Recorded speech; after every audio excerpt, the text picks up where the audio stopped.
Well, good evening, everybody. Welcome to, I think what we can say is the historic first May Bowtown meeting in all the 200 and whatever years the town's been in existence. I'm glad you're all here tonight. Welcome you.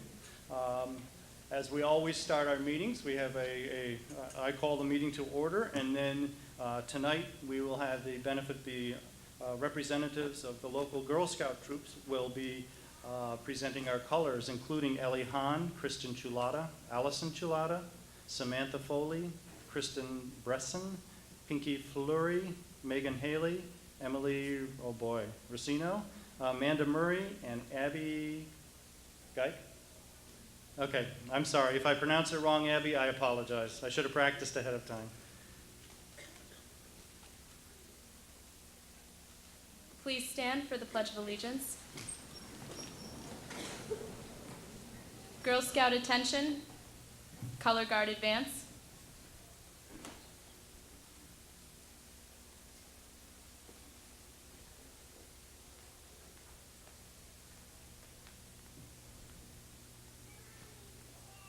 Color guard post the colors.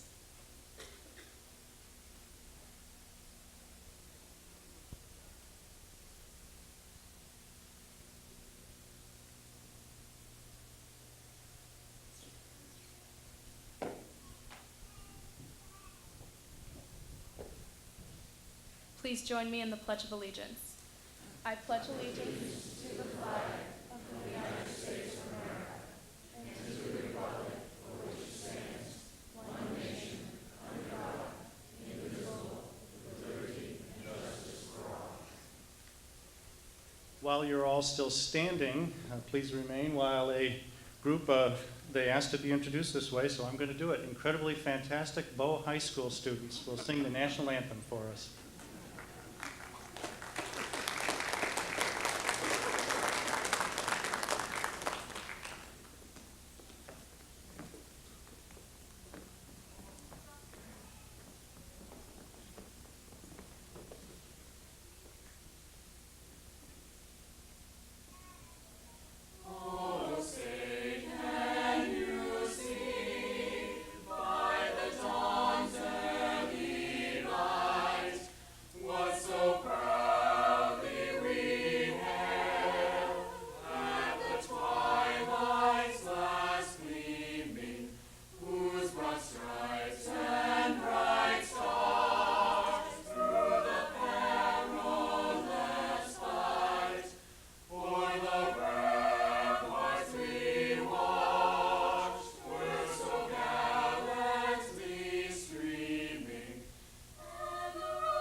Girl Scouts dismissed.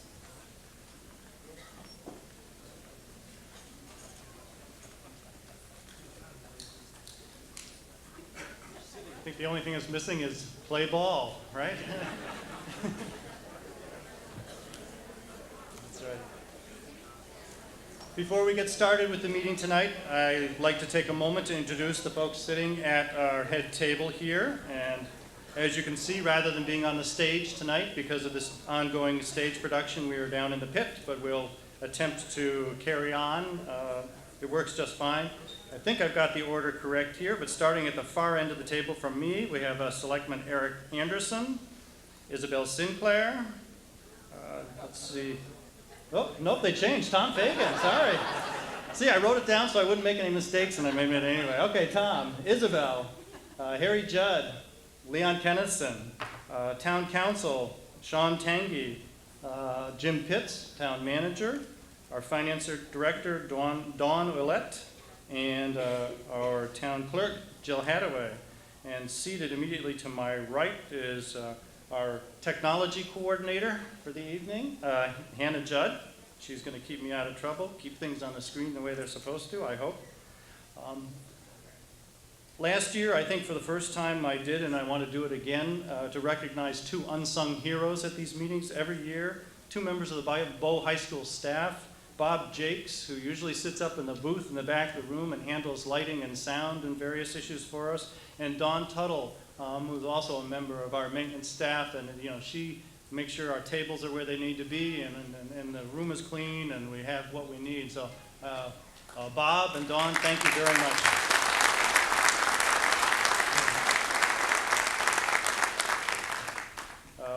And during the meeting tonight, I have a few folks I've asked to serve as assistant moderators to help with counting and whatnot. They include Jean Goralskis, Susan Hayden, Mark Laval, Rick Manberg, Roland Gamlin, and Jack McAllister. Also, I know one of them is going to be late because of a softball game, but I'm hoping to have two students here to help us bring the, there you are, Tim, I'm sorry. Tim Graff and Julianne Hartley, both of the Bow High School Interact Club, will be helping bring our remote mics to folks who are not able to get to the stands. And Bob, actually, you and I didn't coordinate. I've got to make sure I know where the remote mics are so that we can get them. He's trying to signal me in the back of the room, but I can't see that far. Oh, okay. Somebody's going to bring it down. That's great. Thank you very much. And at this point, I'd like to recognize Leon Kennison, who would like to have the microphone for a minute. Thank you, Mr. Moderator. I would like to read to you something that I think is special meaning at this point. Town of Bow, New Hampshire, a proclamation.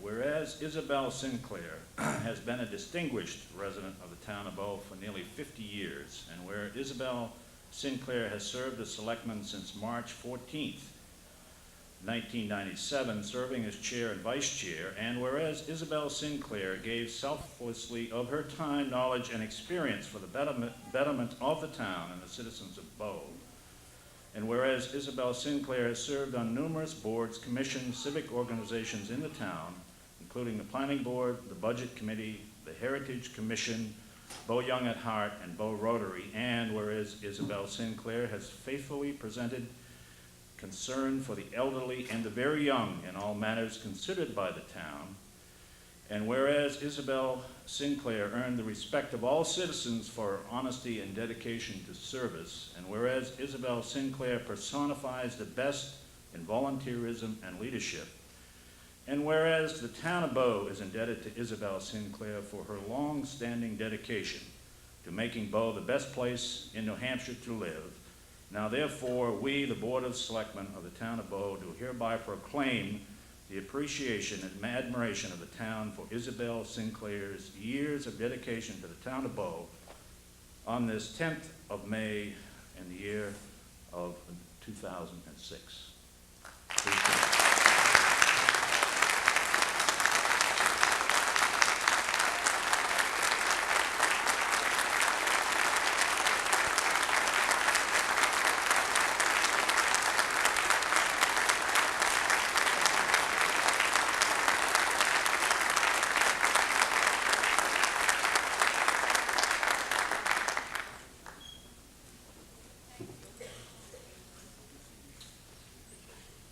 Couple quick announcements and then another presentation. Remember, please park only in designated areas out there, otherwise you may find your car is someplace other than where you left it tonight. Both the Bow School grounds are no smoking areas anywhere on the grounds. Please don't smoke outside the building. No food allowed inside the auditorium other than water. Please respect that.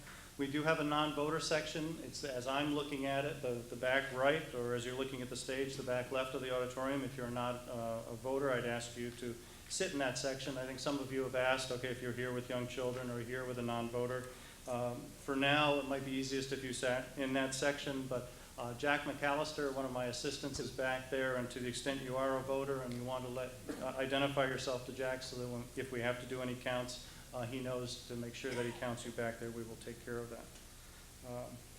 Also, somebody, reporter from the Concord Monitor is here tonight, so behave, everyone.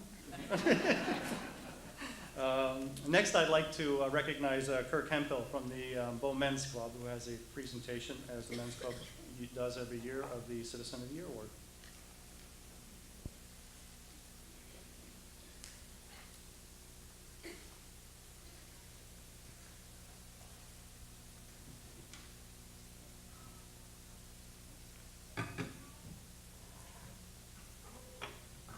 Pretty, ain't it? Hi, I'm Kirk Hemphill from the Bow Community Men's Club, here to do my yearly thing. Just a quick note, the end of this month, we have our annual, we'll try the annual, weather permitting, Memorial Day Parade and Chicken Barbecue, which will be held before the parade this year, and I'm cooking, so be there. Okay. This year's recipient is there's a person built on both heart and spirit. Some people have to leave us to become an angel. This person was born one. And it's not hard to see with all of her personal accomplishments. Ski school coordinator, volunteer reader at the Bow Elementary School, volunteer at a soup kitchen, food baskets for those who struggle to make ends meet. Pulled 30 names off the giving tree at the Bow Bank. Girl Scout leader for 10 years. Volunteer for the Capital Region Food Program at the Armory. Even leaves cookies and treats for the Bow Firemen. Citizens of Bow, I give you our Citizen of the Year, Deborah Borbo.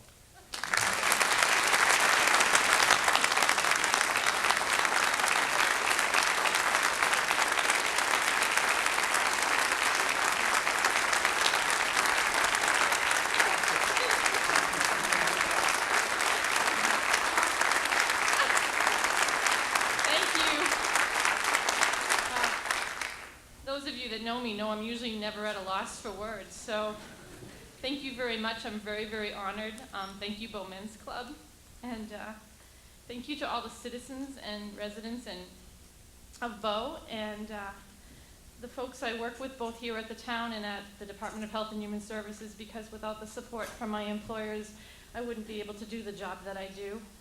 All the organizations in town that support me throughout the year, the Girl Scouts, the Boy Scouts, the Young at Heart Club, the police, the fire, everybody, the Men's Club, thank you so, so much for everything, but most of all, thank you to my family, because they're really the backbone of who I am. So thank you very much.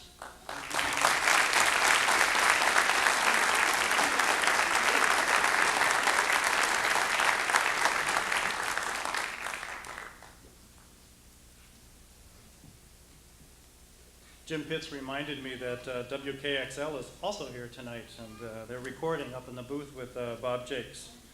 So double the caution, right? Rules of the meeting, I think we've talked about those enough years, and the rules we print in the town report so that I do not have to reiterate them at the beginning of each meeting. I call them to your attention if you have any questions. I do my best to follow the rules, but every year when I go home from town meeting, I count the number of times during the meeting that I broke one or another of my rules, but whenever I do it, I try to do it in good faith in an effort to keep the meeting going, so please bear with me and understand.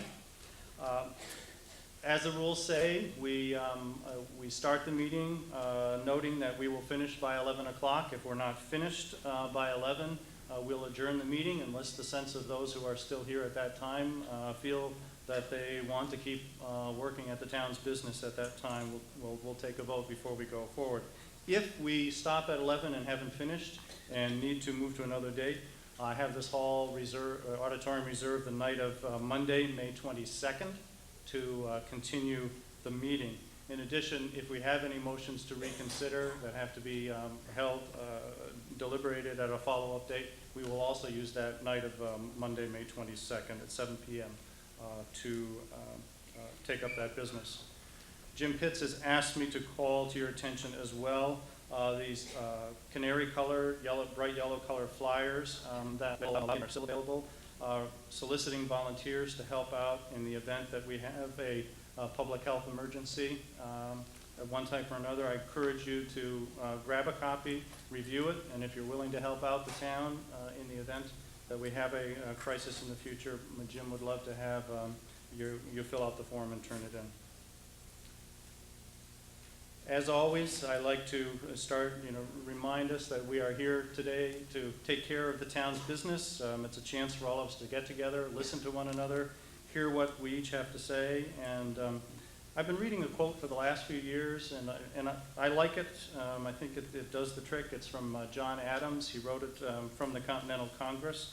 And I think it says better than I could my feelings about what we're up to tonight.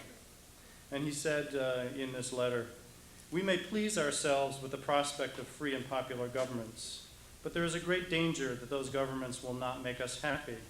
God grant that they may. But I fear that in every assembly, members will obtain an influence by noise, not sense, by meanness, not greatness, by ignorance, not learning, by contracted hearts, not large souls. There is one thing that must be attempted and most sacredly observed, or we are all undone. There must be decency and respect and veneration introduced for persons of every authority and every rank, or we are undone. In a popular government, there is no other way." And that's really how I feel. Everybody deserves respect. Everyone deserves to be listened to. When people ask me what it's like to be town moderator, I always say it's great, because the voters in town are very respectful of one another, and I don't expect this year to be any different. With that, we will get down to business. And what? Okay. What I usually do is read the warning section of the town warrant, and then I will provide the results of yesterday's elections and voting on the articles that were voted on by ballot, and then we will proceed with the agenda. This is from the warrant of the 2006 meeting of the Town of Bow, the state of New Hampshire. To the inhabitants of the Town of Bow in the county of Merrimack in said state, qualified to vote in town affairs. You are hereby notified to meet at the Bow Community Building in said Bow on Tuesday, the 9th day of May 2006 at 7 o'clock in the forenoon to act upon the subjects hereinafter set forth. The voting on Articles 1 and 2 will be by official ballot, and the polls shall be open for balloting at 7 o'clock in the forenoon and shall not close before 7 o'clock in the evening. You are hereby notified, in accordance with the provisions of RSA 39:1A, adopted at the 1980 annual meeting of the Town of Bow, to meet at Bow High School in said Bow on Wednesday, the 10th day of May 2006 at 7 o'clock in the evening to consider the remaining articles on the warrant. And now, for those who may not have caught it in the paper, just to review the results of the elections yesterday. Starting with the elections, the first election was for members of the Board of Selectmen. It was to elect 2 members.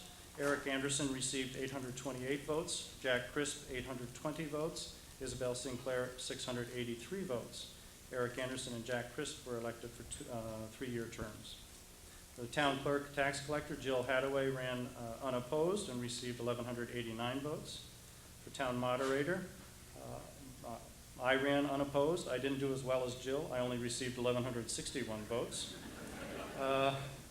And for town treasurer, Roland Gamlin had a tough fight. He received 1,027 votes. But in each case, Jill, myself, and Roland were all elected. For budget committee, we were electing 2 members of the committee. Callie Abrams received 422 votes, Dan DeVasto 439 votes, Rick Highland 407 votes, Thomas Keene 310 votes, and Cindy Martin 659 votes. Cindy Martin and Dan DeVasto were elected to 3-year terms on the budget committee. For the position of trustee of trust funds, there was no one filed for the office, but we had 2 parties receive significant number of write-in votes. John Marvin received 44 votes. Mike Burbo received 19 votes. John Marvin will serve as a trustee of the trust funds. For supervisor of the checklist, Leslie Boylan ran unopposed, received 1,047 votes. Library trustee, Colleen Haggerty ran unopposed, received 1,107 votes. Now turning to the zoning warrant articles, which were all in warrant article 2, and they were lettered A through until I run out of letters. On article A, this was passed by a vote of 868 yes to 347 no. Article B was passed by a vote of 930 yes to 316 no. Article C was passed by a vote of 1,020 yes to 247 no. Article D was passed by a vote of 1,063 yes to 174 no. Article E was passed by a vote of 102 yes to 216 no. Article F was passed by a vote of 1,050 yes to 176 no.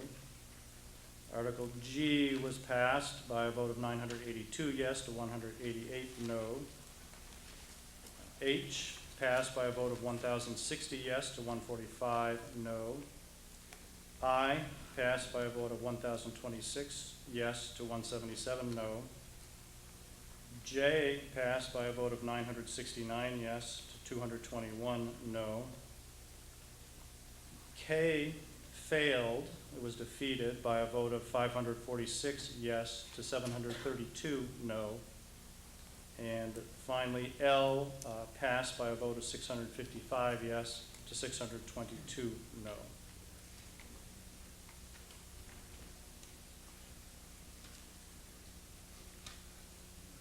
With that, looking at the warrant, I am going to propose that we handle the meeting in, normally we handle all of the articles in order, but what we have on the agenda, the first article, our Article 3, is an article which involves a bond issue, which requires a ballot vote, and the polls are required to be open for an hour. So my proposal is that we discuss that article, complete our discussion, and then begin the ballot voting. Once virtually everybody has voted, we can get back to our seats. Even if the hour hasn't expired, we can continue our business.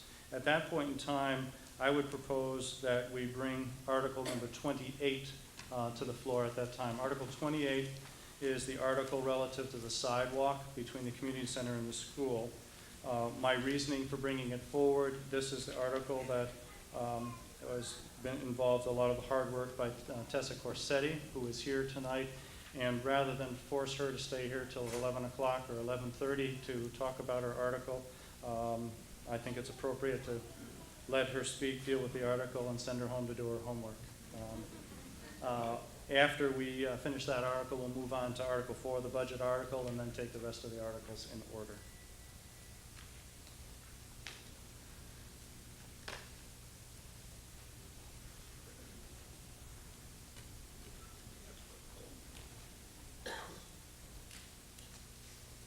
And I have no illusions. This is a big warrant. We've got a lot of work to do tonight, so we've got to get to work.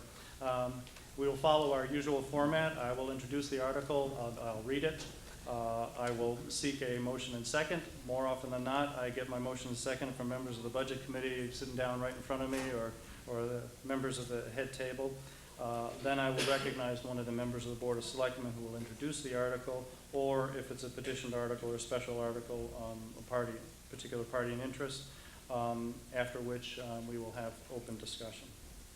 So the first article we'll be dealing with is Article 3, to see if the town will vote to raise and appropriate $955,000 for the purchase of 154.24 acres, more or less, identified as Tax Map 17, Block 4, Lot 102, and Tax Map 18, Block 4, Lots 103 and 105, and related bond issuance costs, and to authorize the issuance of not more than $895,000 of bonds or notes in accordance with the provisions of the Municipal Finance Act, RSA 33, and to authorize the municipal officials to issue and negotiate such bonds or notes and to determine the rate of interest thereon.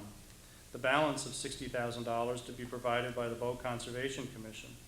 To further offset bond costs, the Bow Conservation Commission also commits to provide 100% of its current use revenues beginning fiscal year 2009 until the bond is retired. And as I said, this will require a ballot vote, and it requires a 2/3 vote to pass. And I will recognize Selectman Tom Fagan to speak at this. Oh, that's right, I'm sorry. Jeez, I'm off track already. We need a motion first. I got a motion and a second, and a second. Motion's been made and seconded. Now I'll recognize Tom Fagan. Thank you, Mr. Moderator. If the technical gods are with us, we have a very short presentation to make, and then I will come back and talk about post-tax rates, impacts, etc. Anna? Yes, no?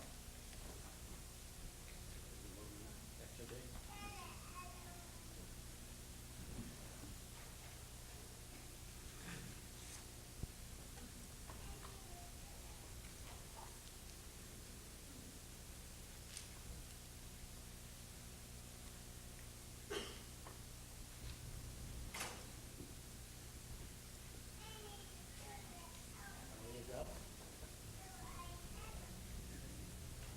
Okay, we're talking about the Hammond property, the Hammond Farm.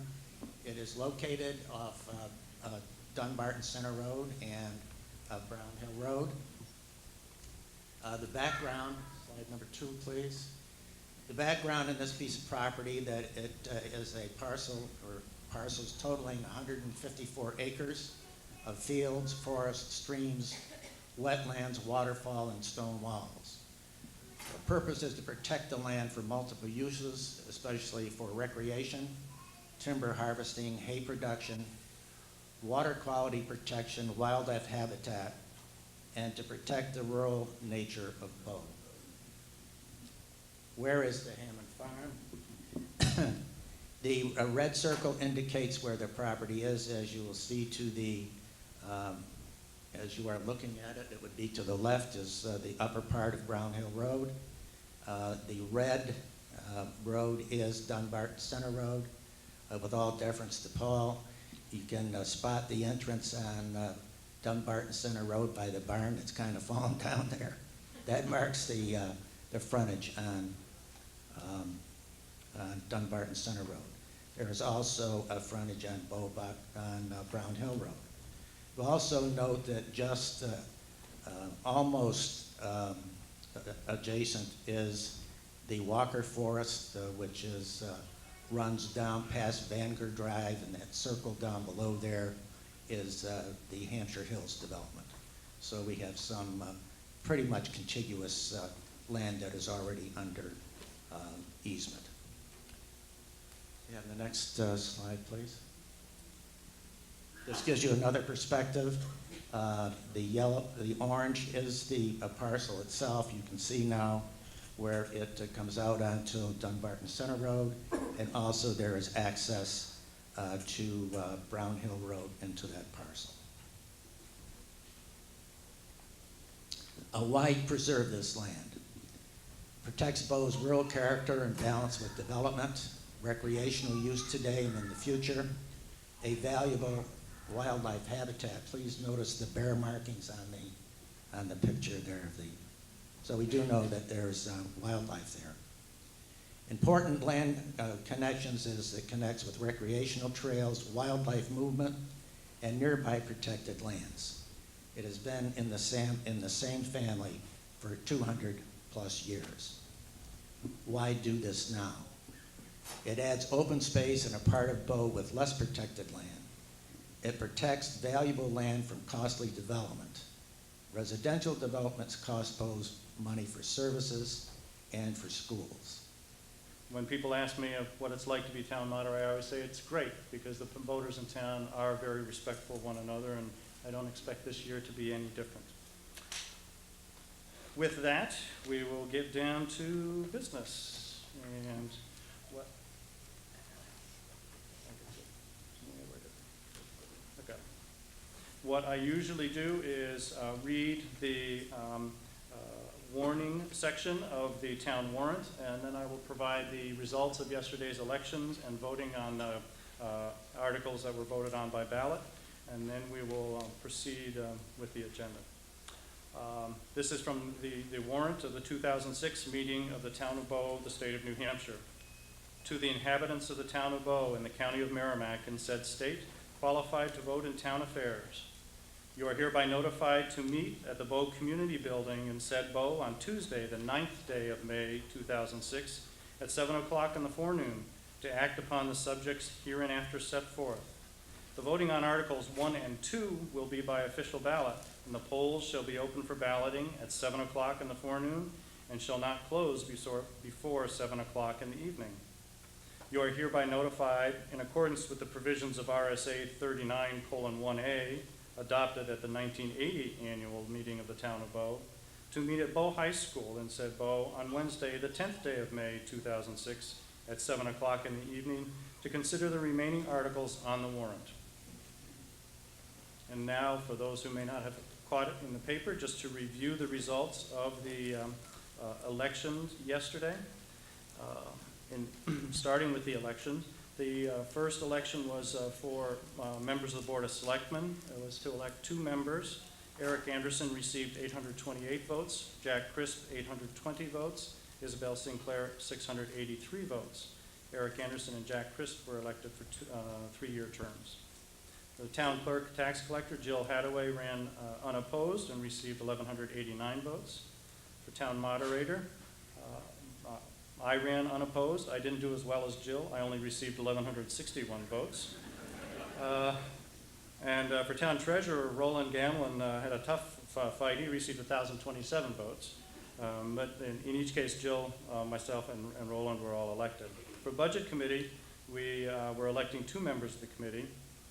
Callie Abrams received 422 votes, Dan DeVasto 439 votes, Rick Highland 407 votes, Thomas Keene 310 votes, and Cindy Martin 659 votes. Cindy Martin and Dan DeVasto were elected to 3-year terms on the budget committee. For the position of trustee of the trust funds, there was no one filed for the office, but we had 2 parties receive significant number of write-in votes. John Marvin received 44 votes. Mike Burbo received 19 votes. John Marvin will serve as a trustee of the trust funds. For supervisor of the checklist, Leslie Boylan ran unopposed, received 1,047 votes. Library trustee, Colleen Haggerty, ran unopposed, received 1,107 votes. Now turning to the zoning warrant articles, which were all in warrant article 2, and they were lettered A through, until I run out of letters.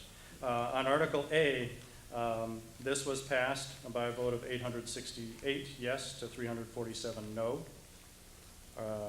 Article B was passed by a vote of 930 yes to 316 no. Article C was passed by a vote of 1,020 yes to 247 no. Article D was passed by a vote of 1,063 yes to 174 no. Article E was passed by a vote of 102 yes to 216 no. Article F was passed by a vote of 1,050 yes to 176 no. Article G was passed by a vote of 982 yes to 188 no. H passed by a vote of 1,060 yes to 145 no. I passed by a vote of 1,026 yes to 177 no. J passed by a vote of 969 yes to 221 no. K failed. It was defeated by a vote of 546 yes to 732 no. And finally, L passed by a vote of 655 yes to 622 no.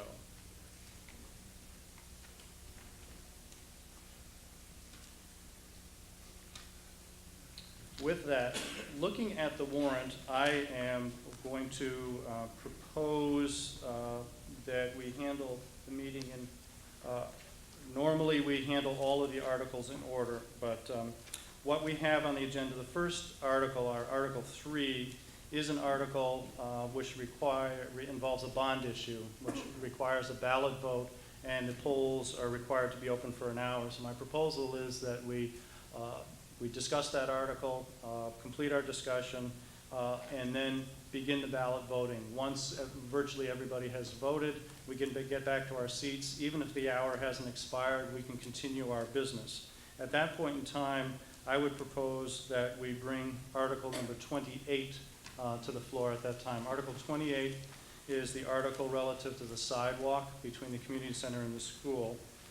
My reasoning for bringing it forward, this is the article that involved a lot of the hard work by Tessa Corsetti, who is here tonight. And rather than force her to stay here till 11 o'clock or 11:30 to talk about her article, I think it's appropriate to let her speak, deal with the article, and send her home to do her homework. After we finish that article, we'll move on to Article 4, the budget article, and then take the rest of the articles in order.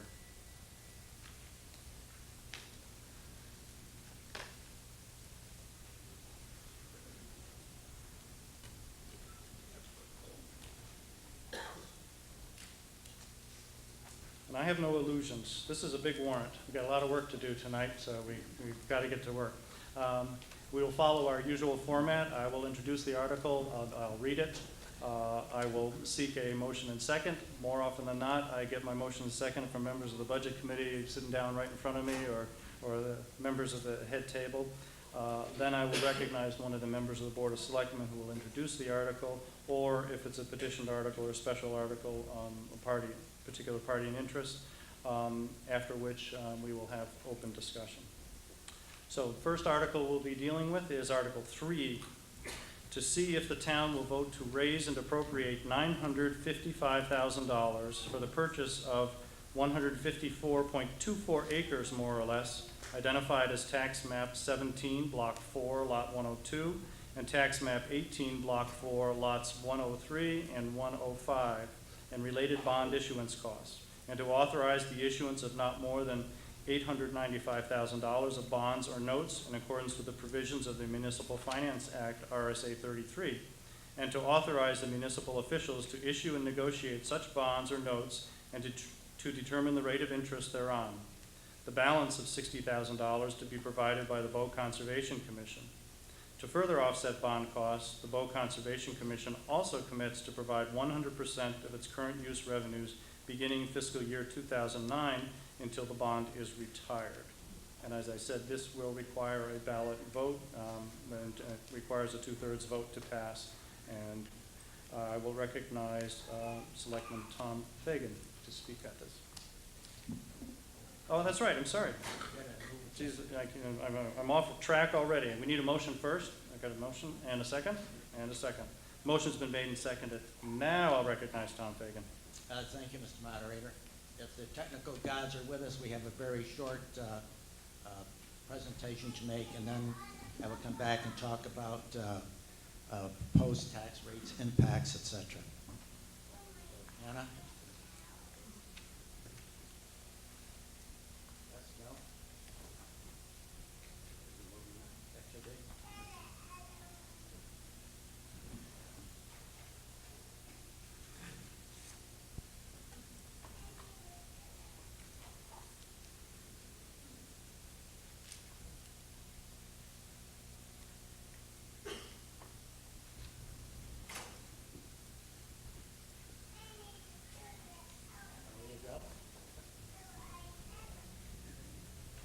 Okay, we're talking about the Hammond property, the Hammond Farm. It is located off Dunbarton Center Road and Brown Hill Road. The background, slide number 2, please. The background in this piece of property that it is a parcel or parcels totaling 154 acres of fields, forests, streams, wetlands, waterfall, and stone walls. The purpose is to protect the land for multiple uses, especially for recreation, timber harvesting, hay production, water quality protection, wildlife habitat, and to protect the rural nature of Bow. Where is the Hammond Farm? The red circle indicates where the property is. As you will see to the, as you are looking at it, it would be to the left is the upper part of Brown Hill Road. The red road is Dunbarton Center Road, with all deference to Paul. You can spot the entrance on Dunbarton Center Road by the barn that's kind of fallen down there. That marks the frontage on Dunbarton Center Road. There is also a frontage on Brown Hill Road. We'll also note that just almost adjacent is the Walker Forest, which runs down past Vanguard Drive, and that circle down below there is the Hampshire Hills development. So we have some pretty much contiguous land that is already under easement. You have the next slide, please. This gives you another perspective.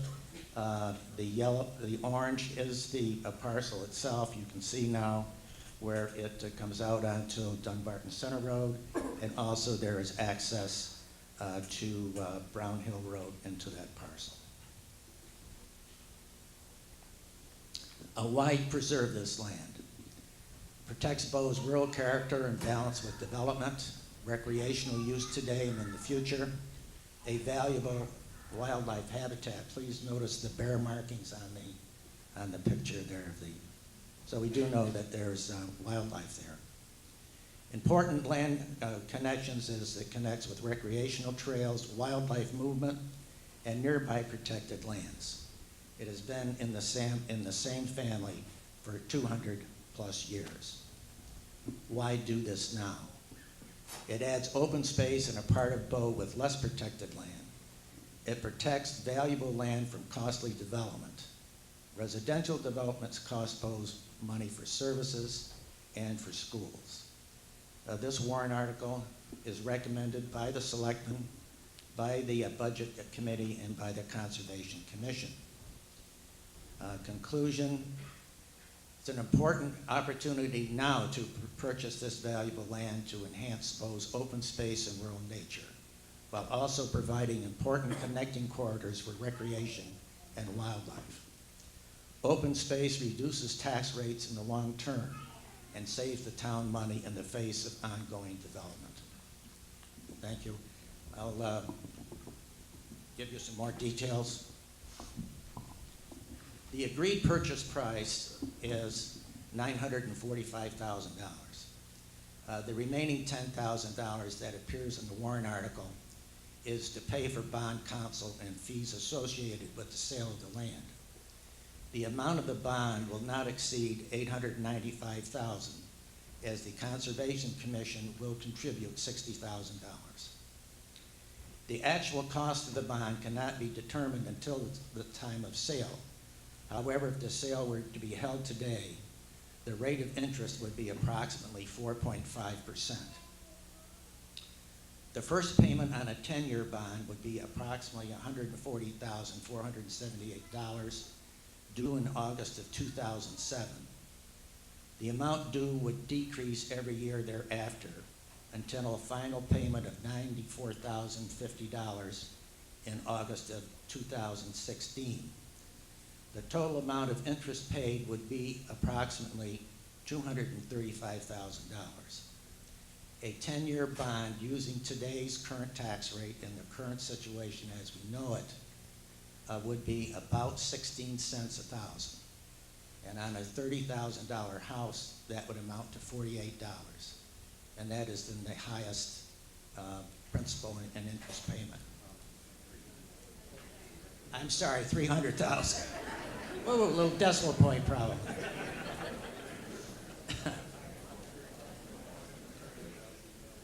A 20-year bond would require an initial payment of about $100,000 in August of 2007 and decreasing annual payments until a final payment of $31,000 in August of 2036. The total interest,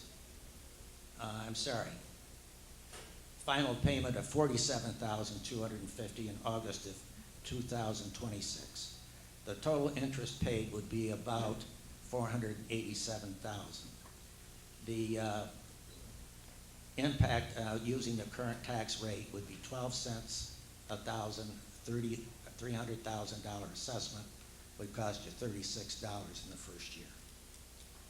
If we're interested, the other opportunity is a 30-year bond, initial payment of $93,000 in August, extending out to August of 2036, with a final payment of $31,725. The total interest on 30 years would be approximately $819,000, considerable chunk of change. As noted in the Warren article, the Conservation Commission will contribute their annual revenues from the current use penalty fees that are now paid over to them as the result of earlier action by the town meeting. Currently, these fees are being applied to the bond issue that purchased Notting Cook Forest. That bond is nearing maturity, with payments remaining of $194,000 in August of this year, $186,000 in August of 2007, and the final payment of $178,000 in August of 2008. Although current use penalties fluctuate widely, over the past 6 years, they have averaged about $98,000. The amount received by the Conservation Commission will begin being applied to this bond, the proposed bond, in the beginning of 2009. So then the current use penalties will be expended as the bond for Notting Cook Forest matures, and then they would apply to this particular bond. Okay. A couple of other questions which have come up which might be of interest that people have asked about how much acreage do we have in Bow that is currently under some type of easement. And for Bow open spaces, including the Notting Cook Forest, which is not yet completely completed, there is approximately 1,300 acres. Under permanent conservation easement to Fish and Game, there's 359 acres. School Forest, which has got deeded restrictions, there's 90 acres for a total of 1,804 is the best figure that we can come up with. The total acreage in the town of Bow is 19,264, so it's a little under 10%. Thank you, Mr. Moderator. Thank you, Mr. Fagan. Appreciate it. Now, the matter is open for discussion, and just to remind you, folks who are right down front can share this mic if you need to. There are 2 stand-up mics at the back of the aisle. Those are the best places to stand if you want to speak. And so I'll recognize you, and I usually bounce back and forth between the 2 of them. If you're unable to get to a microphone, just raise your hand, somehow let me know, and Tim will bring the remote mic to you so that you can still speak and participate in the meeting without leaving your seat. And at this point in time, I saw you first, so I'll recognize the woman at that microphone. My name is Faye Johnson. I live at 110 Knox Road.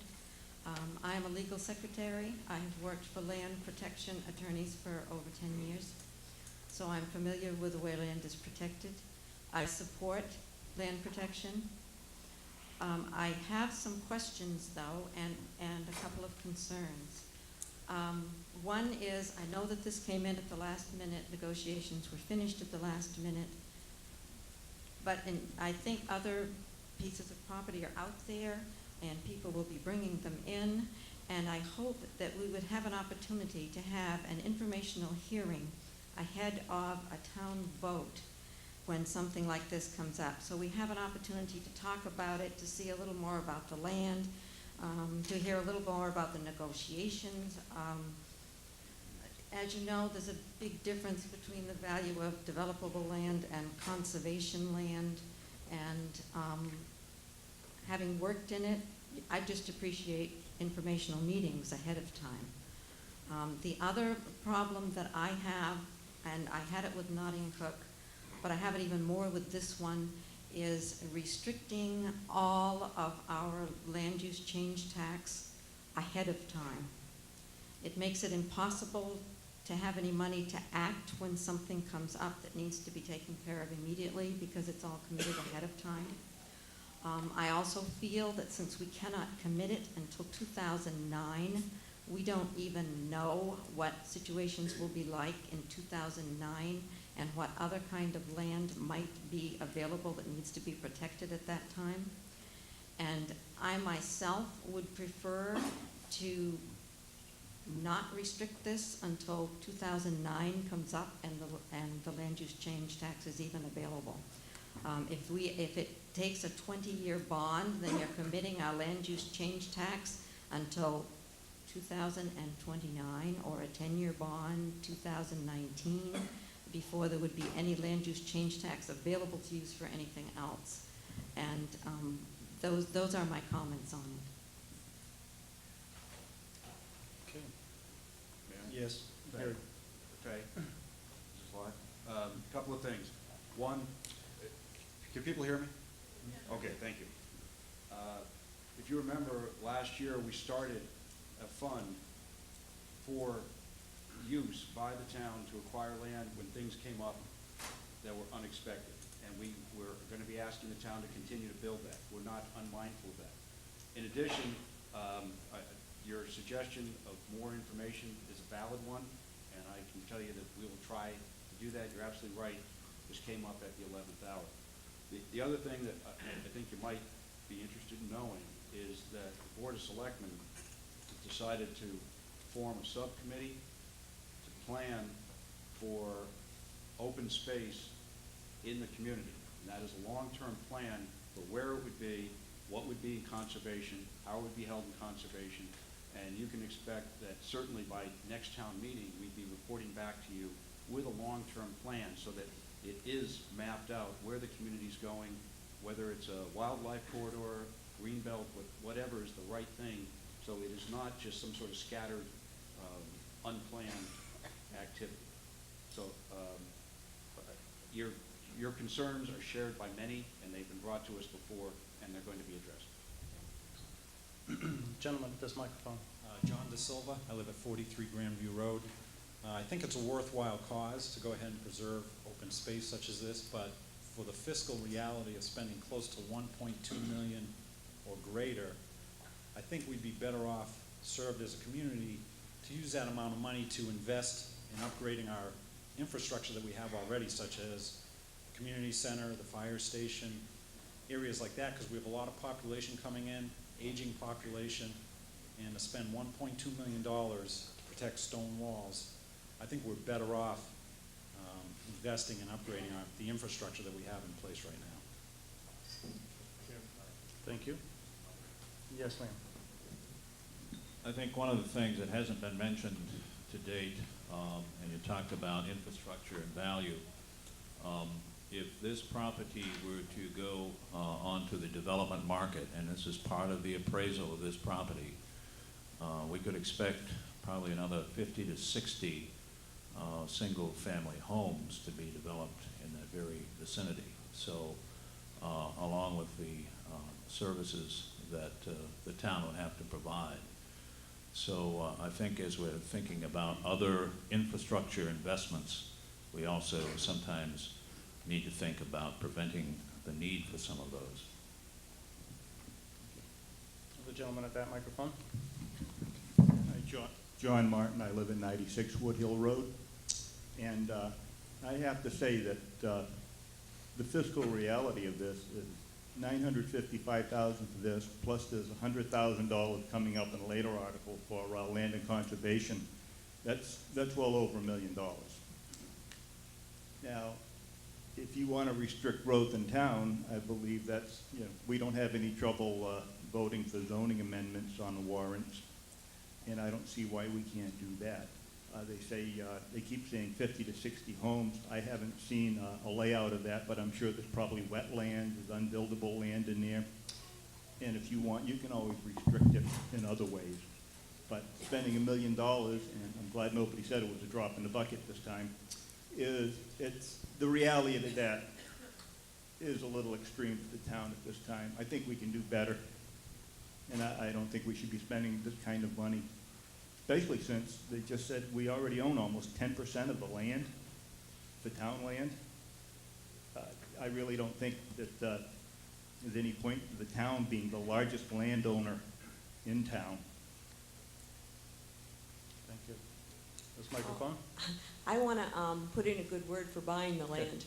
Your name and address, Jean please. Jaralska, 61 Woodhill Hooksett Road, Bow, New Hampshire.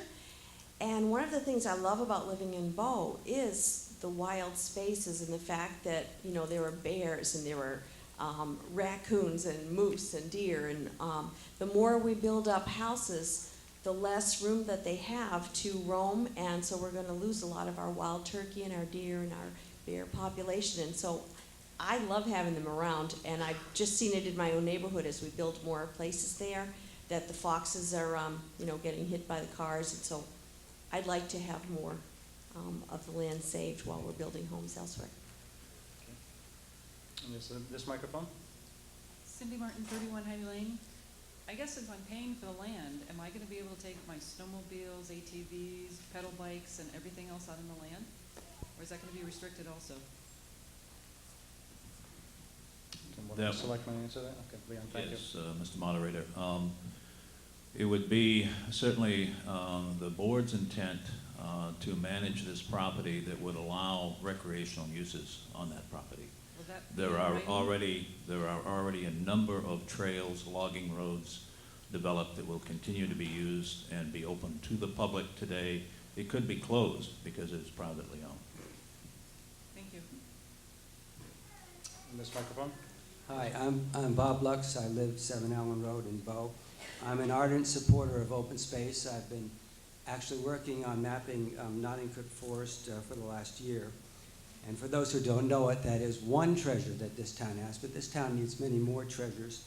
I spent 15 or so years west of Boston, Concord, Mass, and Carlisle, Mass. And I had I was in Newton last night for a business meeting and drove along 128 and 90 East into Cambridge, near Gridlock, and we're talking about widening 93, and we're talking about that coming here.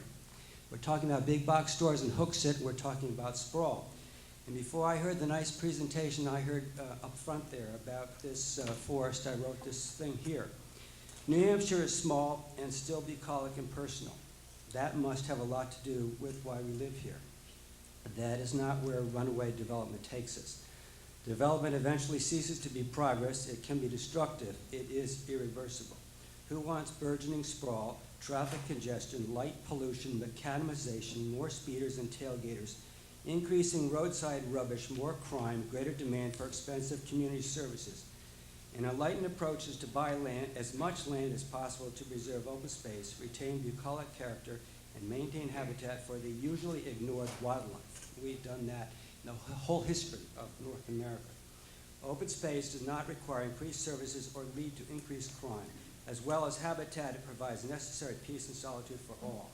The combination of private, municipal, state, and or federal funds can make this happen. And I heard an explanation how that could be made. Let's not have legions of McMansions, big box stores, and yet another mall. A vote for open space is a vote for a healthier future. And I'm all for preserving stone walls and all the habitat we have. Thank you.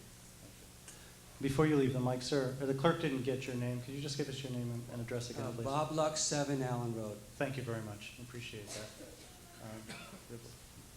This microphone? Yes, good evening. My name is Sandy Crystal. I live at One Shoreview Drive. I wanted to address some of the comments that have been made. In terms of the property, while the property has some uplands, it has incredibly, it has wetlands, it has incredibly valuable uplands. And it is the uplands that both protect the wetlands and also help protect the water quality that the wetlands help protect. And in addition, it's the uplands that are not protected, really. There is nothing to prevent them from getting disturbed, and you see, you know, what we end up is all the uplands get developed, and then all the wetlands are left squeezed in with their buffers that, thank goodness, Bow provides. But the land could be used for a lot of structures, and there's a lot of wildlife that comes through there. Because of the low-key logging that was done on the property, there are trails through there. It's very accessible for recreational purposes. So that's one of the points I wanted to make. I also wanted to indicate that a lot of people have this mistaken thought, and I know that there are some people that know otherwise, that if we get 50 houses, that's 50 houses worth of taxes coming in. Well, because the average number of students per household is 1.5, and the cost of an education is close to somewhere around $9,000, you're going to have to get a heck of a lot of taxes from a house. I think I figured out it would be, the house would have to be between $500,000 and $600,000 to generate taxes to pay for the schooling alone, never mind any other town services. So, and that's with today's costs, both for the house and both for schooling. As to the point about Bow having 10% of land protected, 10% is not much. The Society for the Protection of New Hampshire Forest has a campaign to really get communities to protect, I think it's 20 or 25% of their land. New York City has about 25% of its land protected, so we need to protect that. There's a heck of a lot of land available for development. The current use money that's going toward, that would go toward the purchase of this is going to come to the Conservation Commission anyway. There might be land that would be good to purchase, but this is a very high quality piece of land. I've been on it. I actually did a research paper for a graduate course last year. And I did mention the recreation point. So I really encourage people to vote in support of this. It will really make Bow a better place now and in the future when all the rest of the land is developed. Thank you very much. Before I recognize the next speaker, I'd like Mr. Graves from the Budget Committee would like to speak. I'd just like to make a motion to move the question. Okay. He has made a motion to move the question. Motion to move the question. Okay. Move the question essentially cuts off debate. Our rule here is that, first of all, it's a non-debatable motion. If you vote in favor, debate stops. But our rule here in Bow is if people are standing up and at the mic waiting to speak, any of those who've already who are standing and waiting get to make their comments before we finish. So it cuts off debate after it. I think that do we have one or two people at that mic? Just one? And then over there, I see two. Looks like three people are waiting. Okay, that's great. So as I say, the motion. It's been a motion to call the question. So a vote in favor will cut off debate after the next four people speak. If there is no, it is non-debatable, so we'll take a vote. We'll do by voice vote, and if it's clear, we won't have to do any counting. All those in favor of the motion, please say aye. Aye. Opposed, no? No. The ayes have it. So the question is called. And so we will complete the testimony that we have. I think we're about to bounce back to this side. If I remember correctly, I'll recognize the speaker at this microphone. My name is Harold Keys. I live on Vanguard Drive. I'm also a member of the Bow Conservation Commission. And I too would like to speak in favor of purchasing this beautiful land. As Bow continues to grow, I believe it's important to protect land as well. The balance between development and protection of land will keep Bow and its rural character well into the future. All you have to do is look at Massachusetts or southern New Hampshire, and you'll see what happens to communities that don't plan ahead and protect their open spaces. I guess in closing, I would just say that wouldn't it be nice when we run out of land to build on in Bow, that we still have forests and open space and wildlife. Thank you. This Richard microphone. Manberg, 12 Wheeler Road. A financial question. If we did get these 50 lots, what would be the current use penalty that would be coming forth to the town on these?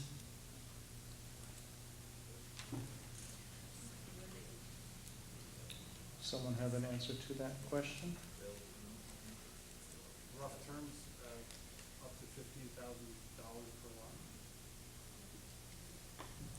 per lot. Director of Planning and Economic Development suggests he hasn't precisely done that calculation, but it would be in the vicinity, he believes, of about $15,000 a lot, which would go into the conservation fund. So 15,000 a lot at 50 homes would be 750,000 then? I guess. Right, that's the rough Rough numbers. Yeah, rough numbers, one appraisal said that there would be between 30 and 40, 40 and 50 house lots. I took 40 at approximately 15,000, that's 600,000. And one of the next, you folks can duke it out, whoever wants to speak next. Okay. Jennifer Lane, 44 Putney Road. I'd just like to speak up. I'm 21. I've grown up in Bow my entire life. I honestly have to say the best thing I had was the open space. I've watched Bow grow up. I've watched my class of students go from knowing everyone to having strangers in it every year. I don't think there's anything better than being able to look out at a piece of property and not see a whole bunch of mansions go up. I live near this property. It's absolutely gorgeous. And the idea of losing it to another bunch of mansions is absolutely just devastating as a thought. Thank you. And the last speaker. And I'm Don Lane, 44 Putney Road. Thank you, Jen, I'm proud of you. A couple points I'd like to make is I'm very familiar with this property. I've had conversations with Paul Hammond on this property probably on and off for the last 15 or 17 years. This has been a lifelong, or at least latter lifelong goal of Paul, to try to preserve this property and the legacy of it. This property really has three distinct habitats. It has a prime wetland, which we protected under our prime wetland ordinance. It has very pristine upland forest and has a beautiful meadow. But what really makes this property unique is that they're all three together, and the boundary zones are where biodiversity flourishes. So this is a very unique parcel of land because we have distinct habitats, we have the intact boundary zones that go with it. So there aren't many pieces of Bow left like this. It really is a valuable piece. Secondly, this has been a project that Paul has been in discussions with the town and various people in the town for a long period of time.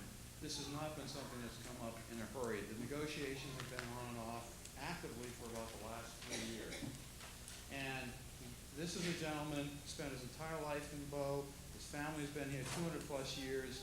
I don't think that I have any question that this would be a legacy, not only for the town, not only for our children, but also a legacy purchase to thank a great gentleman and citizen of this town. So I really hope the town steps forward and votes to purchase this property. Thank you very much. Thank you. And that brings the discussion portion of the consideration of this article to a close. As I mentioned, this article, because it involves a bond, requires a ballot vote, and it also requires that the ballot box be open for an hour. What I would like to do is follow our usual procedure, and that is to vote as quickly as we can. I'll note the time that we start voting, and then once most everybody is back in their seats, we can begin to conduct the rest of the town business. Shortly before the hour expires, I'll announce again what the end of the hour, and so that anybody who hasn't voted has a chance to vote. Then we'll close the ballot box and we can count at that point in time. The way we are going to sort of handle the flow of people, because we have to be sensitive to the way the stage is set up tonight, we would like to use the ramp over on the right side of the auditorium as you're looking at me to access the stage. You can either mark your ballots before you get here, or we'll have pencils up there. Members of the supervisors will be there by the ballot box. Obviously, yes in favor of the article, no not. The ballots go in the ballot box, and then I'd ask all of those who can to exit the stage. Again, to your left, down the stairs, and then work your way back to your seats. If you cannot handle stairs, it has yes, no on it? Okay. I think that I've been requested to have you circle yes or no. It makes it easier to count and more. You can count more quickly, on your ballots. Again, if anybody has any walking issues, they cannot handle the stairs. We can do two things: stay in your seat, raise your hand, let me know where you are. We can bring the ballot box to you. Or when things get a little less congested, then come on up the ramp, and then you'll be able to exit using the ramp down. We want to make sure that everybody who wants to vote can vote, and that it's easy and convenient for everyone. The last thing is, if we all stand up and we all try to go up at the same time, it's going to be the classic craziness. What I'm going to ask is we have some of my assistant moderators to basically try to do the church usher routine. I think if they start with the section down here and let folks go row by row, if you file out, go up there as your row is released. I think we should be able to finish the voting in the whole room in 10 to 15 minutes and be right back to work and get back to the business for the evening. So for those of you who are in the back and down here, I'd ask you to just stay in your seats for a few minutes. We'll start over here and work forward. Rick and Jeannie are my assistant ushers will help out.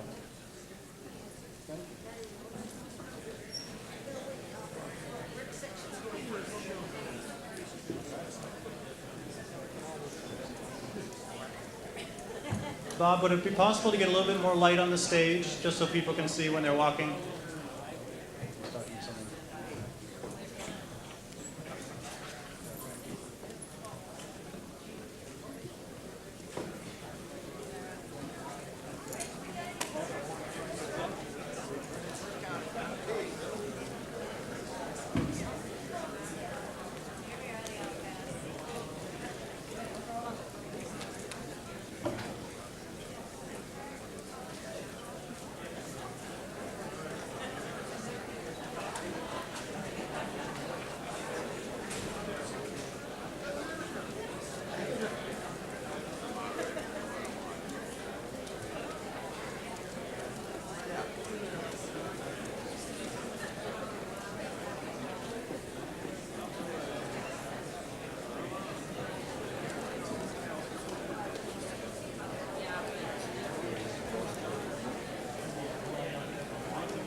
I might be wrong. I think you got it here.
Okay.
right, has everybody who's wanted to vote voted? If you have, I'd ask you to move back to your seats so that we can get back to doing business. The ballot box is still open, but we can take care of other business.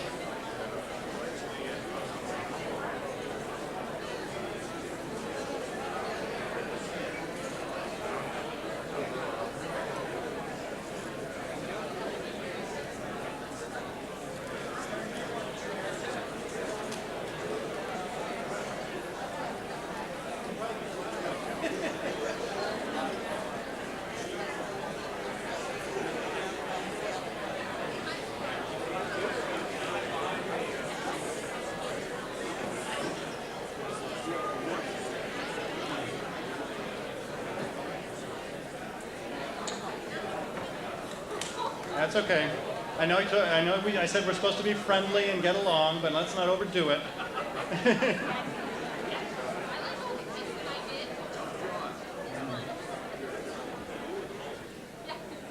Great.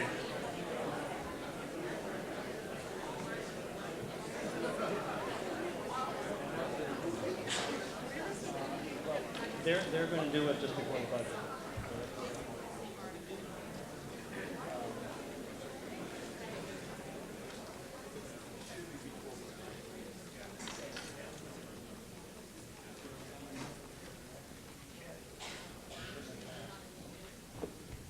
Great, thank you very much. And again, just to remind everyone, the by law, the ballot box has to be open for an hour.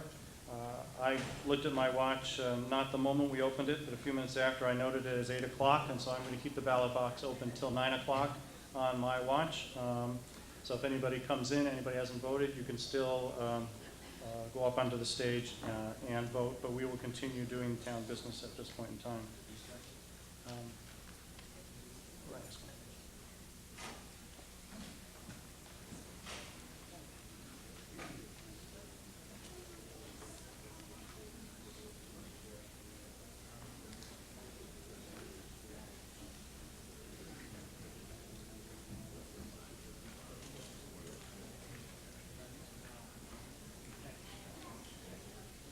Those of you who read the newspaper today saw that there was a short story about an issue relating to some budget issues between the town and the school district, and in order to facilitate discussion the rest of the meeting, the selectmen do have a statement, information to share with the town. I'm going to recognize Selectman Leon Kennison at this point to talk about the issue before we move to the next article. Thank you, Mr. Moderator.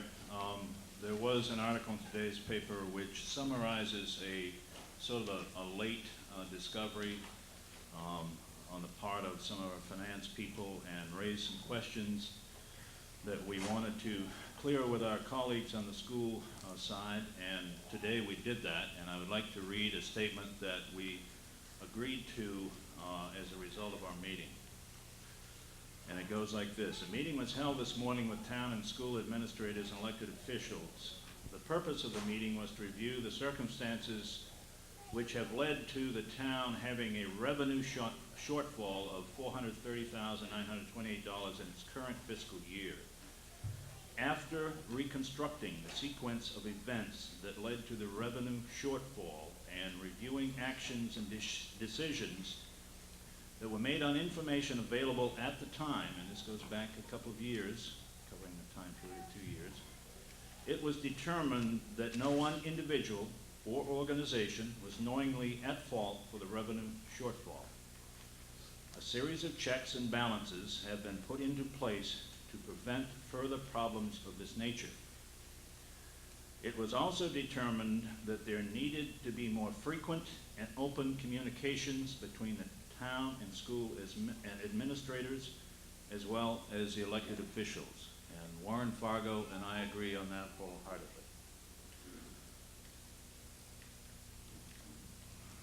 Both organizations need to share in a timely fashion information regarding each other's financial statements. It was further determined that both the town and school district needed to continue to seek frequent reviews from professional auditors and the State Department of Revenue Administration to ensure that best financial practices are being followed. While these actions cannot erase the immediate revenue shortfall and its impact on town services, they can hopefully prevent this unfortunate circumstance from reoccurring in the future.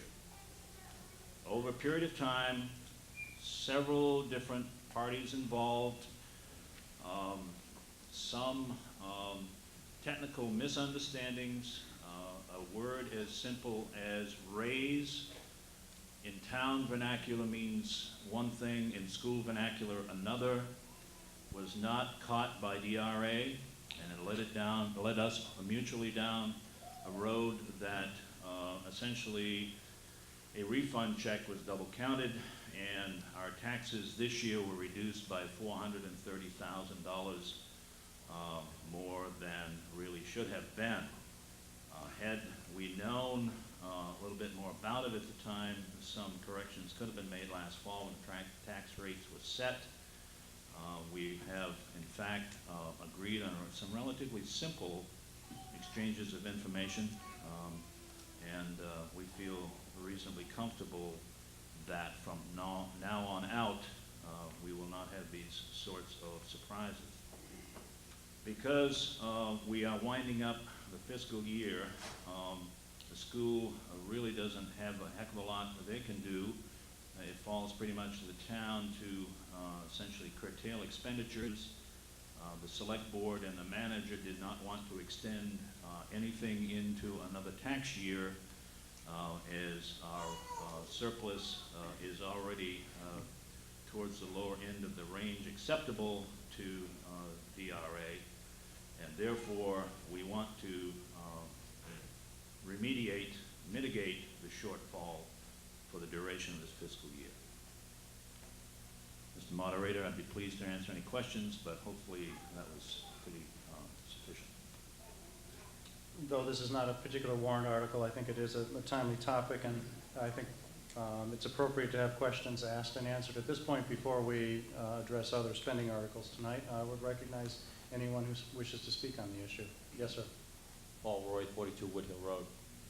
What services are you cutting on the 430?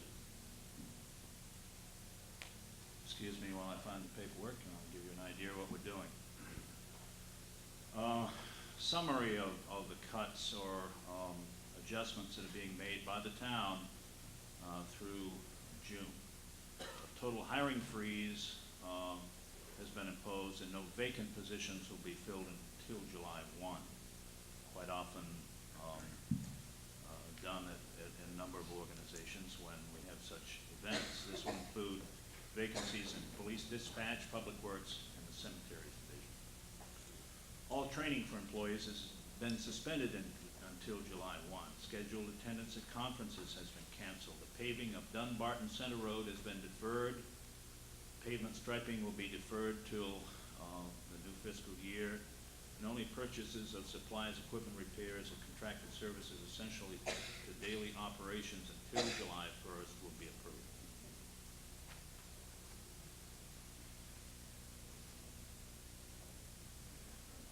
Is that all?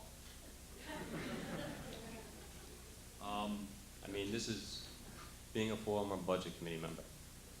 I was on the committee when someone made an error in the school department for $40,000, and he's no longer here. This is a lot of money. This is... You're using the terms, and again, we've got to be careful about the terms we use when we say error. You overspent the budget. There were three parties involved, the school, the town, and DRA. And it's fair to say that out of a 2004 resolution to fund the retroactive pay of the teachers was written in a way that was later rejected by DRA. And that's when a refund, a draw had already been made from town funds, a refund was made to the town.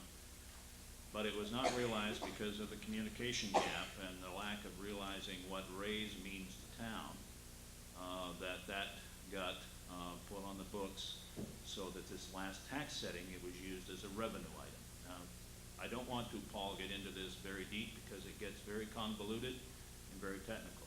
But the answer to your question is we've taken the management steps to do what we need to do so that its effect is erased by the end of the fiscal year. I think that's what the citizens would want us to do. There's a gentleman waiting by this microphone. I'll recognize him at this point. Yeah, John Martin, 96 Woodhill Road. And I realize that $430,000, whoops, can get quite convoluted. But I guess my question is, who made the mistake? Was it the selectmen? Was it the school board? Was it the ERA? Someone must be held accountable for it, and I'm just wondering who. John, as I tried to indicate, there were a number of parties involved. There was a change of personnel in the school side. We did not have a finance officer. She more or less brought it to our attention in recent times, but the school had gone through business administrators. They had hired also a firm who had two different parties, and when we asked questions, we got answers. I think the perception on the parties was in good faith. They just failed to realize the technical differences of what we think raise is and what other people think raise is. You only can understand how this can happen if you're fully cognizant of the complexities of municipal accounting. Still, $430,000, that's a very large line item. Indeed Thank it you for your is. comment. And this microphone here. Oh. Ray Helgamo, Woodland Circle. My question basically is, does the town have to eat all of this, or should not the school eat part of this at the same time if the blame is equally distributed? As I tried to indicate earlier, Ray, the school is about 85% personnel. And going into this time at the end of the fiscal year, there isn't a whole heck of a lot they can contribute. What they can do, and they may think, and I can't speak for them, but what they could do is lapse as much as they could out of this year into their surplus account to use next fall to help reduce the effect on the taxes. Will that be the recommendation then of the selectmen to the school board? That is, something for the school board to consider. We will take all help.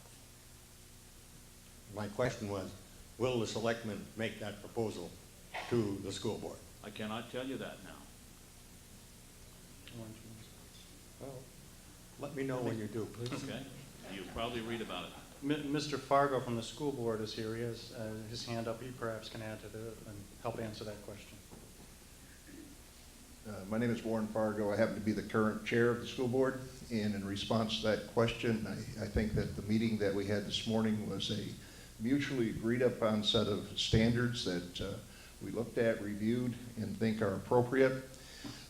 We did discuss the responsibility on the school board's part, and our recommendation, we don't need to take it from an order from the selectmen, but simply from our meeting this morning, that we're going to do all we can to help offset some of the brunt of the year end, and we will.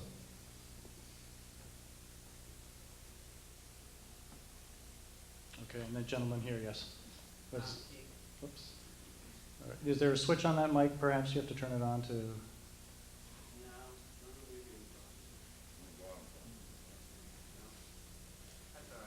I'll speak loud enough. Oh, there you go. I think it's working now. Try again. Is it working? There you go. Tom Keene, 8 Heidi Lane, Bow. My question is, if there was a mistake in the rate, and the rate of reduction on homes was too low, does that mean we can expect an increase to cover this next year? I tried to be very, very careful of what I said, and I didn't say mistake. There was a deduction from the revenue account due to a misunderstanding by DRA and our own people about what the $430,000 amount was. There was a perception that it had been raised twice. Therefore, it was deducted from the revenue that was expected to be available to the town in the tax calculation. By the management action the manager has taken and fully endorsed by the select board, was we will erase the effect of that through this fiscal year and will have no effect on the tax rate set in the fall. Yeah, We think, as I said before, that's the action that citizens of Bow would want us to take. Now, Warren has said that his Board of Education, school board, will do what they can to further accumulate a surplus amount of some magnitude that will also be helped to offset the tax rate when it's set next fall. I heard you say that, and I appreciate that, but my question is, if, as you said, we had a reduction in the tax rate that was inappropriate this year, I know you're gonna take care of it this year. My question is, what happens, are you saying that the revenue, the 400 and X thousand dollars in the future is going to be, result in a reduction? Maybe if I state it this way, had we not taken this managerial action and spent out what has been approved, then next year we would have an additional $430,000 to raise. You will not have to do that. That's correct.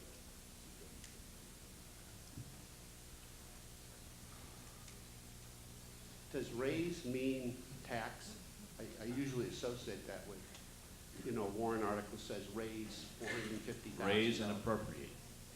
Raise and appropriate. The raise part means tax. the That's what appropriate it part means to the spend. town officials. But to school people who don't raise the taxes per se, or to consultants, they may take it in a broader sense. We're very specific because it has a very specific meaning. That was part of the misunderstanding that developed. So raise them, it could be a cookie sale for $400,000 or something? I mean, how could you mess that up? You know, you're trying to trivialize this, and I'm trying to be straightforward with you. There was a whole bunch of miscommunication, and I brought that forward as one aspect of it. Raise to one party doesn't have the same meaning as it does to other, and that's just one part of how this happened. I'll accept that. I'm just very confused at the school budget committee meeting. They voted to raise an amount of money for the school, and everyone there understood that meant increased taxes. So I don't get it. I don't understand how that could be confusing, but I guess it is. She has a microphone, thank you. Is there anyone else who wishes to be heard on this before we move on to the business? Yes, sir. Yes, Dick Sweat, 1 Putney Road.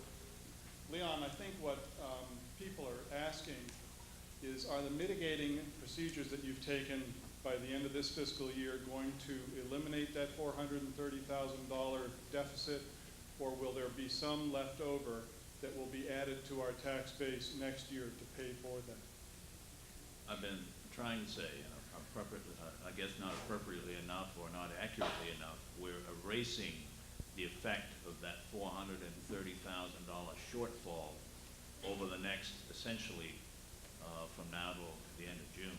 So Okay, so it will be eliminated. Everything that absolutely. you itemized Right, it is not, totals it is not going to be a $430,000. factor in setting next year's tax rate. Okay, it wasn't clear to me, and I don't know if that was the case Well, I with hope that others, but helps. thank you, that clarifies it. Thank you. I don't see anyone else at any mics or at any stands, and this, oh, I'm sorry.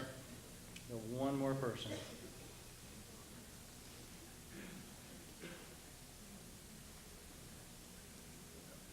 Cindy Martin, 31 Honey Lane. My question is, are you serious? In 6 weeks' time, you can actually basically eliminate $430,000 worth of expenditures? Can we keep doing that the rest of the year?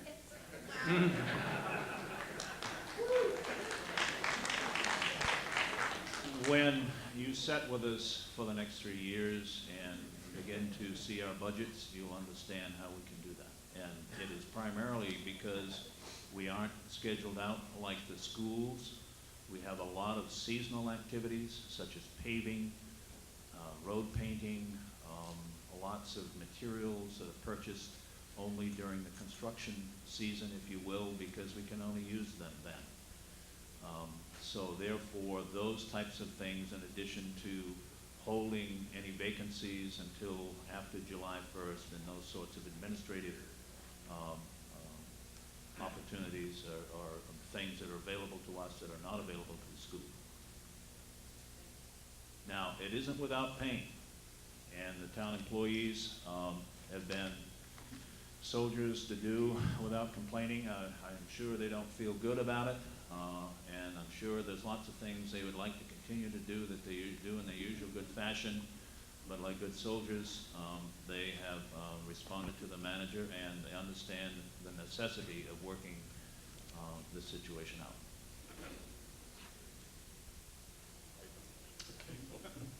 Seeing no one else wishing to speak, we will move. This does not require a vote. It's merely a discussion item at this point to help people understand the context of our town finances as we go through the rest of the articles in tonight's warrant. As I mentioned at the beginning of the meeting, my plan is at this point to bring forward Article 28.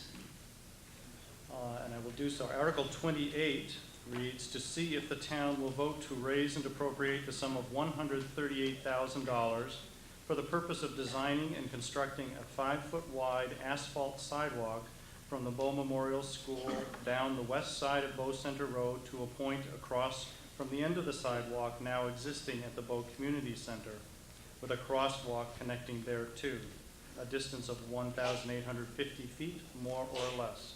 This article is a petitioned article, and at this point I will entertain a motion to adopt the article. There's a motion and a second.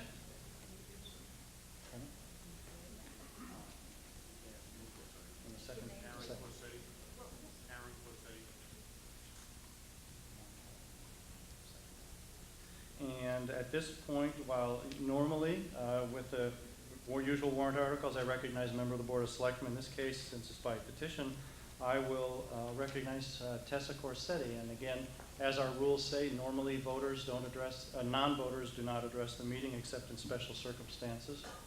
Tess is a very articulate 7th grader. She is not voting yet, but I don't think any of you will have any quarrel with her speaking to you at this point in time in this article. Hello, my name is Tessa Corsetti. I'm 13 years old and I attend Bow Memorial School. I started the idea for a sidewalk on Bow Center Road when I was 9 years old. The whole thing started when my sister was walking home from school one day and a driver absent-mindedly drifted onto the side of the road. The mirror nearly hit her shoulder. When she got home that afternoon, I overheard her tell my mother about it, and I started thinking, what if the next time the mirror doesn't skim a shoulder? What if the next time it's not the mirror that hits someone, but the bumper or front window? Then I wondered what could be done to prevent it. The first thing that came into my mind was a sidewalk. I saw it as an easy solution. Now, after years of petitioning and letters to the editor, I am finally presenting my idea at town meeting. One of the reasons I think a sidewalk would benefit a lot of people is because of the White Rock Living Center. With all the activities that go on at the community building, like the pancake breakfast, ski and skate sale, and voting, all the senior citizens like to go down and participate. And, as senior citizens, they can't run across the road, and it would be impractical to have them walk all the way up to the crosswalk by the school. So it would be much easier and safer for them to have a crosswalk right across from the community building, so they don't have to fill up the parking lot with their cars. It would also help them get to the concerts and functions at the gazebo. Another reason a sidewalk would be great for our town is because many students enjoy walking to and from school. With all the buses and cars that zoom down that road, the drivers won't have enough room to get a little further away from the side of the road. With the sidewalk, the drivers and the walkers wouldn't have to worry about minding each other. It would also make your walk much more pleasurable if you didn't have to worry about tripping in holes, stubbing your toes on rocks, and watching out for all the other things on the side of the road. When I began this, I spoke to the police chief and budget committee, and they all agreed it's dangerous to walk on that road without a sidewalk. So let me just ask you, is it right to wait for an accident before we do something to prevent it? Thank you.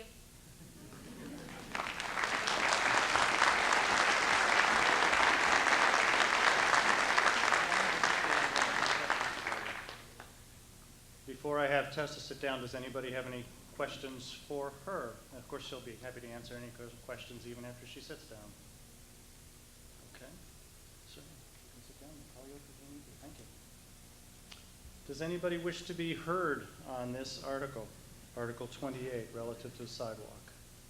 Yes, we have a gentleman there at the microphone. Gary Gordon, 96 Robinson Road. I'd like to know how come the Budget Committee and the Selectmen have not recommended this?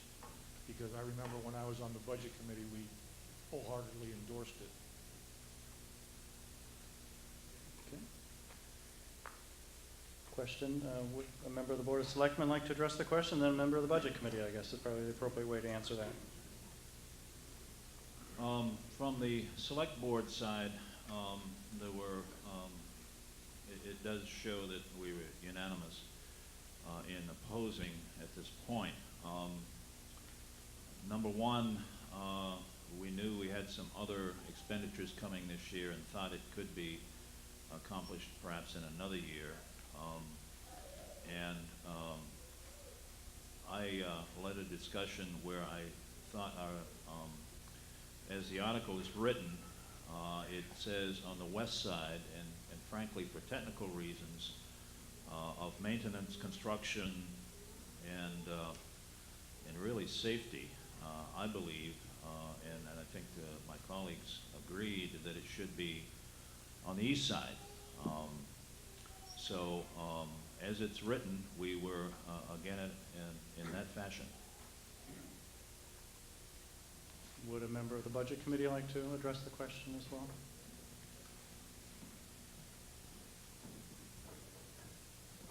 Again, I'm speaking as a member of the Budget Committee. The Budget Committee looked at this and had the same concerns in terms of what side of the existing roadway the sidewalk would be on. But it also considered the fact that the school district does bus the students 100%, and that there's minimum student traffic on that road. There is no need in terms of students walking from the Memorial School or the elementary school, because any activity at the community center they are bused to. We have watched and monitored the activity, and sure, there's a few kids that walk, but they also have the option to ride the bus. So there's not a heavy traffic load along that pathway. As far as the senior citizens, our observation is that even though it's relatively a short distance from the community center, most of them swing out with their cars and go over and park and are not walking to the community center. And that was some of the considerations that the Budget Committee explored. Here we have several people at the microphone, so we'll start recognizing them. We'll start with this microphone on this side. Yes, my name is Marge Welch, 44 Bow Center. I agree with you wholeheartedly, Mr. Fargo, because I believe our school buses are there to be used.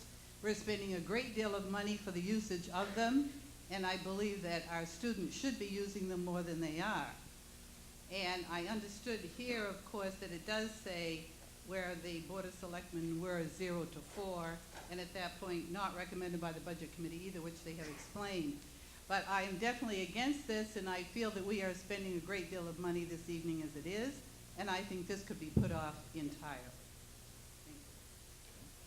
Gentleman at this microphone. Yeah, Bob Lux, Salmon Allen.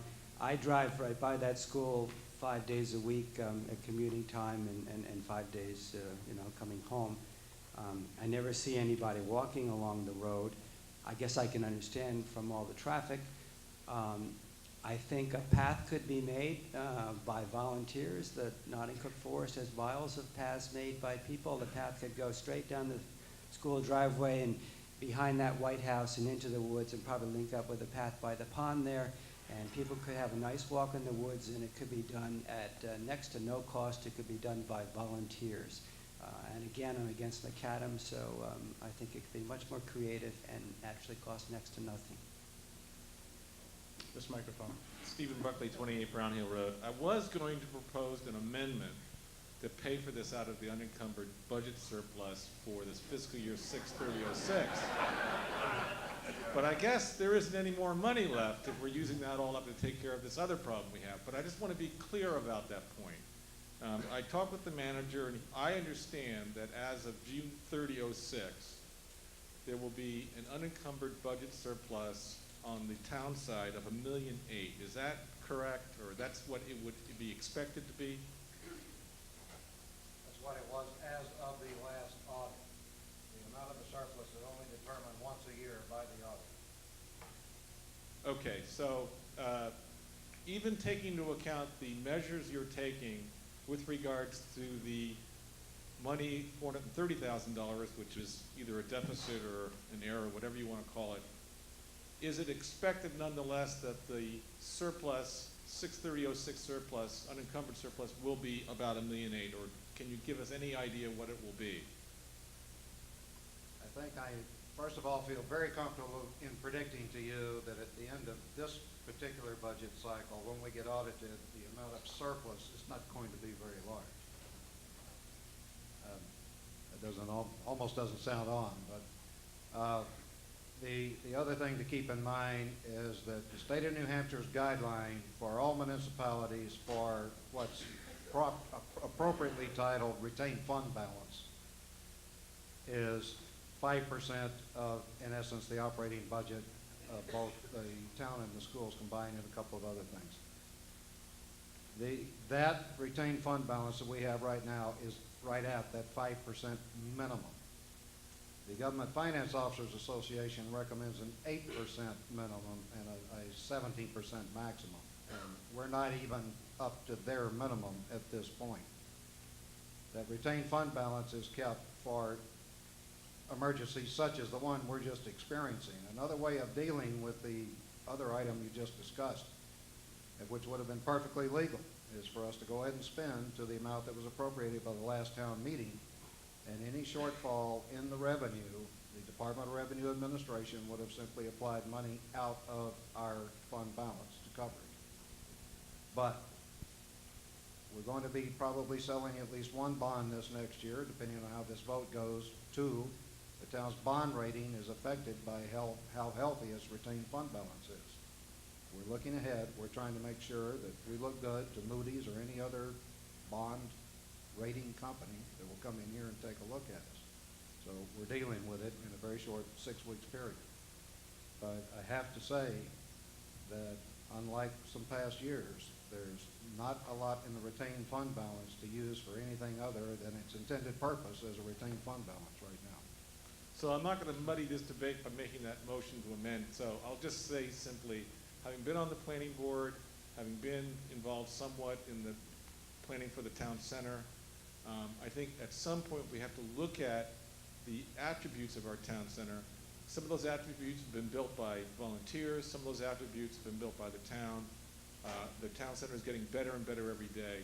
But in my humble opinion, a macadam sidewalk of this type, whether it's on the west side or the east side, whether it's on Bow Center Road or White Rock Hill Road or Knox Road, that is the way we're going to get the town center we'll be proud of.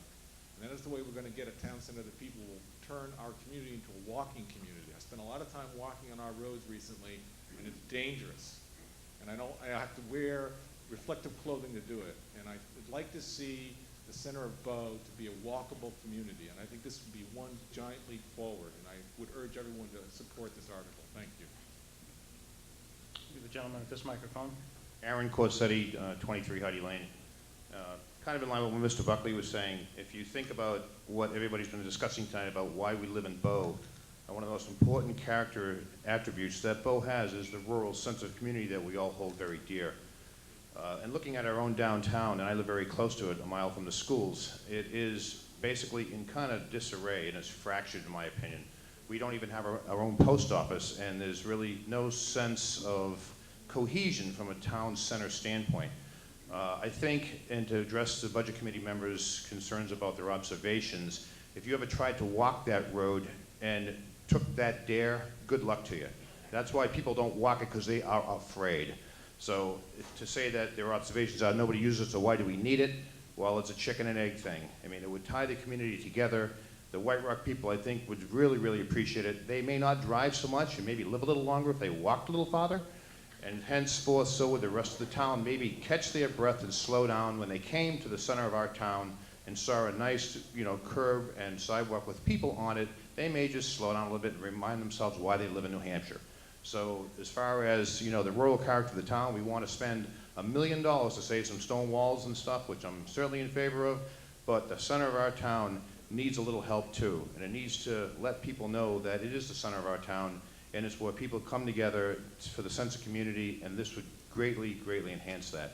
So I hope people consider that when they vote. Thank you. Gentleman at this microphone. John Martin, 96 Wood Hill Road. And at the risk of being, I don't know, argumentative here, it's my understanding that we provide to our school budget enough buses so no student has to walk. In fact, as I see at Article 7 in the school meeting, we voted to appropriate $172,477 for buses. And bus expenses are an annual thing. I don't see anybody recommending we cut out any bus routes.